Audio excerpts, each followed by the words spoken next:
Good evening. We bring you the latest in the world of sports with the conversations you want to hear from your favorite sports icons and athletes. I'm Boom Gonzalez. And in tonight's game plan, it's time for us to officially wrap up the 2022 NBA season. We'll give out our awards, the best of the best, and my man, Jello Vito, returns to give his early hot takes for next season already. And we'll go behind the scenes with the Creamline Cool Smashers in our latest segment called BTS. Yeah, buckle up, sports fans. Let's get in the game.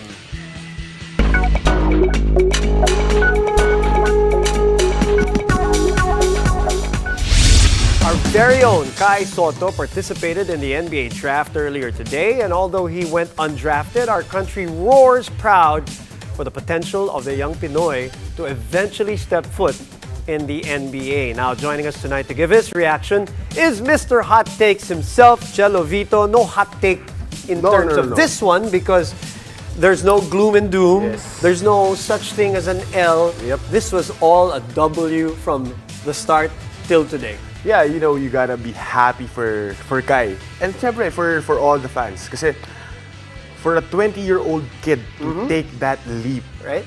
to enter the NBA draft, like the biggest league in the world. And, you know, the process has been tough and a lot of rumors left and right, criticism about him. But again, he took that leap of faith and he entered the draft. And from there, pataas na lang siya. And so far, and I say so far, he's gone where no other Filipino has gone. Yeah. Gone into workouts, Yeah. interviews, Yeah, that's true. and all of that. And the workouts are going to be valuable because what do you take from that? What can you imagine, at least, Jello? Because nobody in this room has been able to do something that he did. But what do you take out from the workouts like that? It's something that he can get and carry moving forward, right? Being able to work out with the Indiana Pacers, all those big teams, New York Knicks, most especially. Sacramento, was there, yeah. right? And, you know, that's something that he can bring moving forward, and all those knowledge and all those experiences from this draft process, that would really help him grow as a player. Mga, ganito pala moments yan. Yes, So that exactly. will only be positive for Kai. So congratulations all around to Kai Sotto. Meantime, as we officially close yet another exciting season of the NBA with a ton of storylines, it is time for us to give our annual awards for the best of the best. And joining me, don't you think he's not here? Joining me and Mr. Hot Takes is our very own Paulo Del Rosario via Zoom. I have to separate both of you. You cannot be in the same room at the same time, Pao. You're okay with that? They held me down, Boom. They held me down. They didn't want me around Jello Vito because they all know I am out to get this man. Yes, because we all have our answers to the certain topics that we have for today. You guys can, agree or no, don't agree. You guys can disagree with the answers and just, pick each other apart. I'll just be here as mediator. Okay, let's go through some of the awards that we're going to be talking about tonight. First, most underrated star. Paulo, I will go with you. Who is your most underrated NBA star? So I picked out Jimmy Butler of the Miami Heat only because that I believe that he was the best player in the Eastern Conference playoffs this year. Unfortunately for him, he just didn't make it through to the finals. A lot of people gave us plaudits, especially with the way that he played against the Boston Celtics. But in my mind, we have forgotten about that because of what we saw in the finals. I want to give him even more flowers for what he did, because when he comes up in the playoffs, he is a one-man wrecking crew. I feel like he's one of the few players out there in the NBA today who can actually function as a great player, a very good player in the regular season, but amps it up to an even higher level in the playoffs. And we've seen that last year, and we've seen that this year again. Hey, by the way, they got to the finals with 3, 4, 5 undrafted players. Yep. There's a lesson there somewhere. For Yep. Miami Heat, there's such a great organization when it comes to undrafted players. I was supposed to pick him. The only reason why I didn't was maybe because of the fact that he is an established guy as opposed to my choice and your choice. And your choice is? Dejounte Murray. Why? So first of all, Dejounte Murray is an internal development from the Spurs. He's he's a late first round pick. Kumbaga grassroots siya. Oh, grassroots in a way, siya. in a way, And, you know, nobody expected him to flourish under Coach Greg Popovich. Okay. And right now, in the past season, he's the league leader in steals. And even though the Spurs didn't make it to the playoffs, may all-star naman sila. Okay. Pao, do you have any disagreement with that pick? With him, not with me, with him particularly? No, I think, look, I remember the very first time Jello Vito was on the game and he made an overrated pick. It was a controversy. But this time around, I think Dejounte Murray is indeed an underrated star. Yes, he was an all-star. Is he the biggest this year? I'm not quite sure. Okay. Yeah, I think that's arguable. Okay. I think he's a relatively safe choice, and it's not that I disagree with Jello's choice. I just disagree with the fact that he's being very safe right now. It's out of character. Good, because it was my choice too. So, ikaw lang kasi. Okay, most underrated team. I'll start with you. I went with the Denver Nuggets. Why? You know, they finished sixth in the playoffs and the first round exit just because they weren't really healthy. Right. They lost MPJ, they lost Jamal Murray, and with Aaron Gordon trying to be the two-way player that he's really not. So he's like a defensive anchor for me. And having Jokic as just only their main guy, and yet they tried to stay close with the Golden State Warriors during the first round. They kept it close during those games, but again, nakulangan lang talaga sila just because they weren't complete and they weren't really healthy. And they're a dangerous team if talagang lahat nandyan. Okay, I want to go to Paolo because your answer, very interesting, and I want to hear your defense. Your answer again is? The Memphis Grizzlies. Okay, so and why? I picked out the Memphis Grizzlies. Okay, so people forget that before this season, not a lot of people thought Memphis would be the team that they were. They turned out to be one of the best teams in the West. Ja Morant took a new level, took a step up to the next level. Remember, they were a first round out. They only won one game last playoffs, and now here they are. They're the only team in the Western Conference to take 2 losses away from the Golden State Warriors in the playoffs. Okay. Again, it's just fantastic what they can do. Very interesting. One underrated team as the MVP. The other underrated team is an incredible superstar. I picked the New Orleans Pelicans because nobody will pick the New Orleans Pelicans. Story of the year, Paolo. I'll go straight to you. We have a minute left here in this segment. Tell me, what is your story of the year? Return of the Warriors, easy enough for me. Okay. People forget that they missed the last 2 playoffs. They made the play-in, but they missed the last 2 playoffs, and now they're champions again. It just goes to show what happens if you're healthy and if you're lucky all at the same time. You? I went with the Timberwolves play-in run. Okay. Just because it's very, very entertaining and they felt like they won the championship. Like, you see the reaction. The celebration. Yes, it was so the funny. Celebration was the story in itself. Yes, okay. Sobrang funny and it's very entertaining for everyone. Okay, I thought the Brooklyn Nets were a big story because of the hype and all that and the way the meltdown happened all throughout the season. Iba-iba yung kwento, all of these other conversations about it. So that was my choice. Last one, quick one. Must watch for next year for you, Pao. Rudy Gobert! Oh, that's self-explanatory. You have to watch for Rudy Gobert! Where are we going to watch him? That's the question. Yeah, exactly. Even if he's traded. Because if he's traded, people will realize that he's actually good offensively too. Okay, let's see. Quick answer. Pelicans. Pelicans. I agree. 100%. It's the best answer tonight. Pao, thank you very much. We'll see you soon, all right? All right, I don't like you, Jello. Jello, you stick around after the break. Jello Vito will present his early hot takes for the 2022-2023 NBA season. Do the Lakers have a shot of winning the title? Maybe the Pelicans do. Who knows? Stay tuned. You're watching the game.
Welcome back. You're still watching the game. Now, having successfully wrapped up the 2021-2022 NBA season, we begin looking forward to the next season of the NBA because we like it like that. Now, still joining us is the one and only Jello Vito to give his early hot takes for the next season because there is no such thing as an off-season for hot takes. Yes. Diba? Yes. Parang wala. Okay, let's begin with the first one. You wanted to talk about the Lakers. Yeah. And your first hot take was playoffs or bust. Yes. Okay, tell me, explain to us what this means. You know, they've been moving around right after they exited the regular season with the acquisition of their new coach, Darvin Ham. Darvin Ham, who seems to be well loved. Yep, right? exactly. There have been rumors that they're trying to get someone from Brooklyn Nets named Kyrie Irving. That is very interesting. Yeah, and AD being healthy, for sure. AD's been working out and trying to get healthy, trying to get that foot ready for the next season. But didn't he say he wasn't shooting the ball? He hasn't held the ball. Well, do you think that's true? Well, who knows? Nobody knows. But probably let's just give them the benefit of the doubt. And with LeBron being the GM that he is for the Lakers, he's also getting strong. And again, if the pieces are right and things are going well for them, and if Westbrook, Yun ba yun? if Westbrook does well or hindi siya matrade or does well nga all throughout the season, I think the Lakers is a dangerous team and they will make it to the playoffs all the way, even all the way. Pero pag hindi gumana, they're bust. Straight up. So where are you on this one? Bust or not? Again, sige, bigyan na natin ng benefit of the doubt. Sige, bigyan na natin yung playoffs. Sige, What a safe bigyan natin yung answer. playoffs. What a safe answer. Okay, you have another, excuse me, hot take from another former champion team, the Bucks. Yes. You said that this will be the last chance. The last chance. Last chance. For a Giannis Antetokounmpo led team Yeah. to make it to the make it to the finals or finals. to be a champion. Make it Last to the chance? finals, Why? yeah, last chance. Okay, tell me why.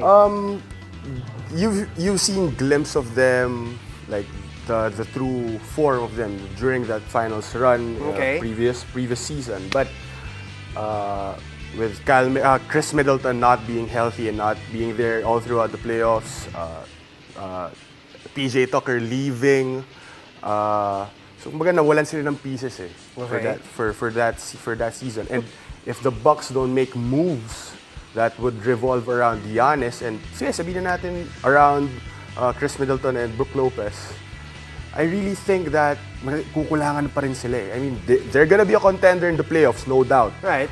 But again, with Miami being strong, Boston getting that finals experience, I really feel that kukulangan yung Bucks if hindi sila Right. Well, gumawa ng first of tama. all, let's be fair. If Middleton was there, this whole Boston thing, I don't know. Yeah. I'm just saying.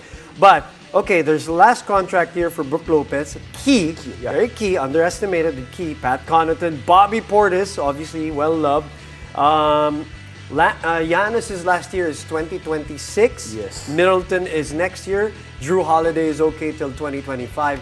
But you think this will be their last chance? Yeah, I mean, Still, yeah, even. Yeah. You don't think they're gonna make moves? Is that what you're They're saying? gonna make moves, but again, if they're not successful, all those names mentioned, they're gonna be asking for trades. They're gonna be asking to move out. Really? You Someone's think gonna so? ask for bigger money. You think Who knows? You Who think knows? that's Yeah. the kind of players they are? Huh? Okay, sige. Your other one is about the rookie of the year. Yep. You're calling it now. Yeah, I'm calling it now. Okay, why? And who and why?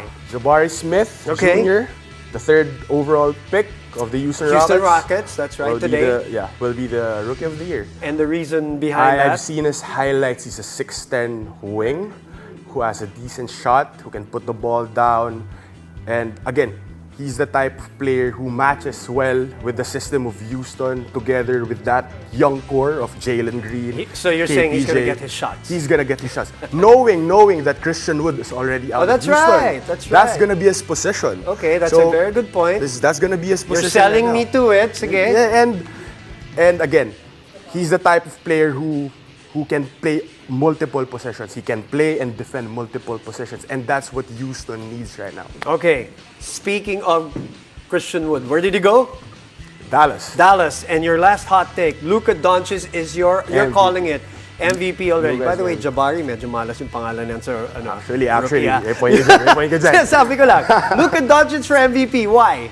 Hinog na, you think? Hinog na kasi he's already proven that even right after that Kristaps trade, na sinasabi nga nila na Kristaps gonna be the next piece next to Doncic. But when he got traded, Luka Doncic proved that he can lead that team. And with hopefully, fingers crossed, Jalen Brunson returns and signs with them. Tama. And again, he has now a legitimate big man in Christian Wood na hinahanap nila from the last season. And Spencer Dinwiddie being great off the bench and the supporting cast of Dallas or that bench.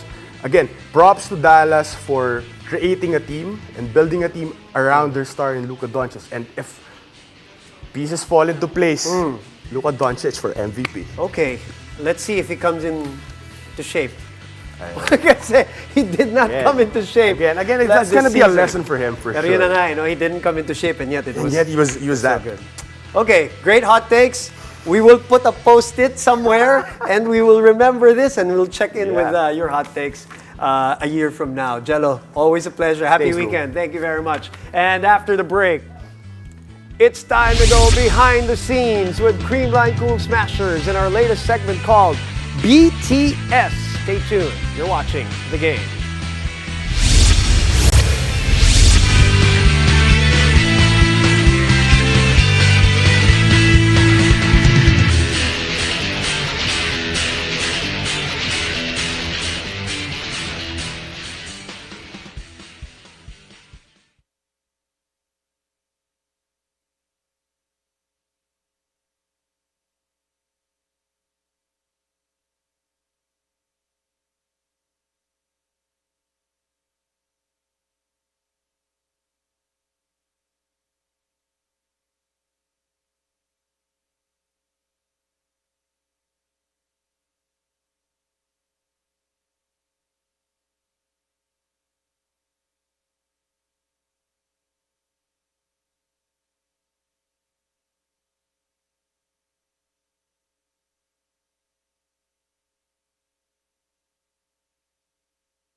In just 16 days, the Premier Volleyball League 2022 Invitational Conference is set to return to the heart of volleyball fans. Now tonight, our PVL insider Sam Corrales takes us behind the scenes with the Creamline Cool Smashers in our latest segment called BTS. Let's watch this.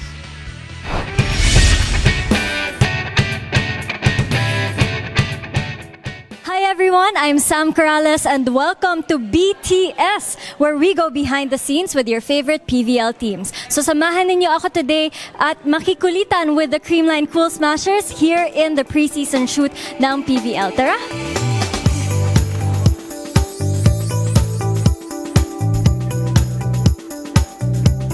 Hi Jema, kumusta? Kumusta yung morning mo today?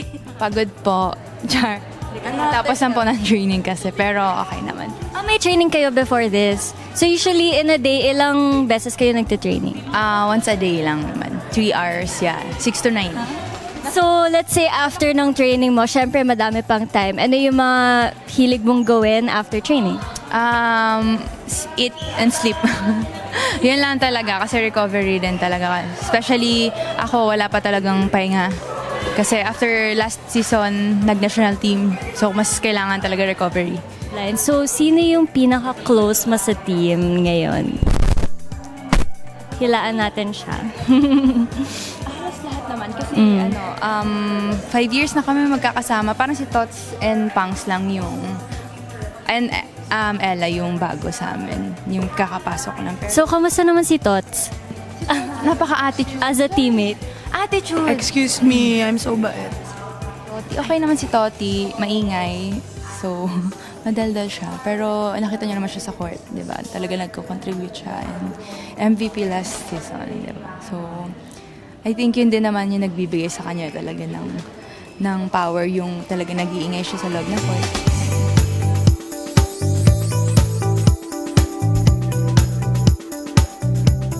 So, kulitin naman natin si Tots Carlos. Ano yung most unforgettable moment mo last conference sa Creamline? Well, like what I always say sa mga interview, it's the process that I really love. The process of getting the championship with my team, the process of learning the culture ng Creamline, the process of blending to the team. So yung process talaga lagi yung talagang tumatatak sa puso ko. Yeah. So it's the process, not the end goal agad for Tots Carlos. So yes, good luck. Trust the process. Follow. Quotable quotes from Tots Carlos. Tots Carlos 2022.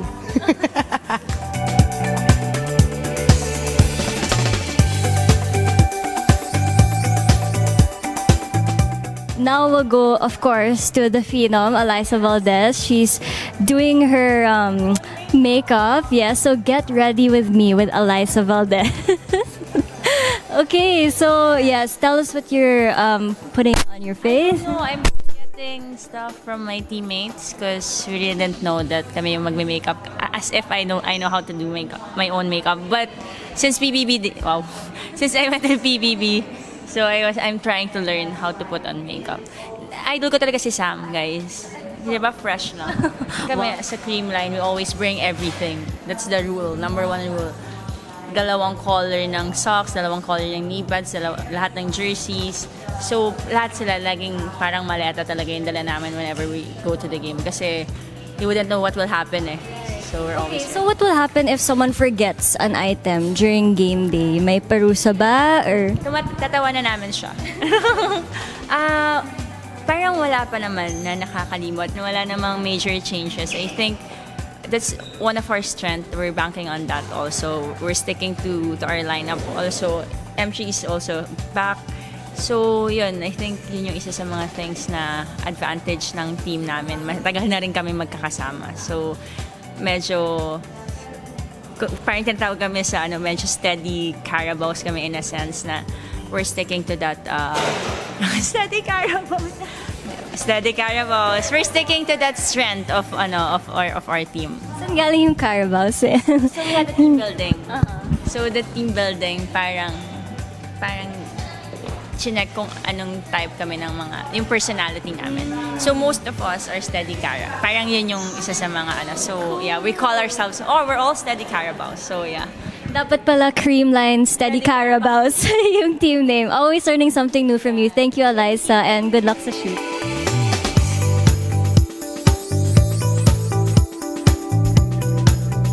She dances. She's a very good dancer. And a very good singer also. But let's focus on the dancing. No joke tayo, nung high school nagko-compete ako. Yeah, for real. With my ate po. Pero, syempre, volleyball pa rin yung priority. So ano yun? As in competitions for hip-hop or... Ako sa mall. Kung mag-compete. Representing my school. Well, maybe we throw back some videos. Okay. Here. It's right there. Here pala. Here.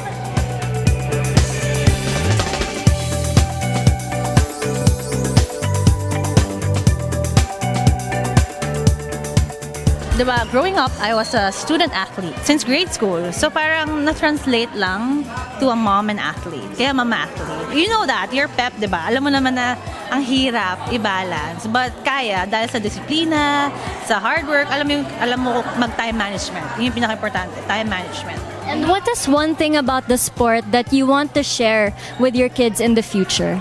Gusto ko lang ma-expose sila sa sports, any sports. Pero syempre, kung mommy, volleyball. Pero I want them to see na mommy's healthy, si mama nag-workout every morning, si mama kumakain ng healthy, diba? Yun lang yung gusto kong tsaka gusto kong mabigay sa mga kids ko. And actually, yung bunso ko sinasabi sa mga teachers niya, you know, mama's strong because she works out. So parang yung influence lang na keeping a healthy lifestyle, diba? For the kids, syempre, tumatanda na. At least ngayon, nabubuhat ko pa sila and everything, nakakalaro ko sila.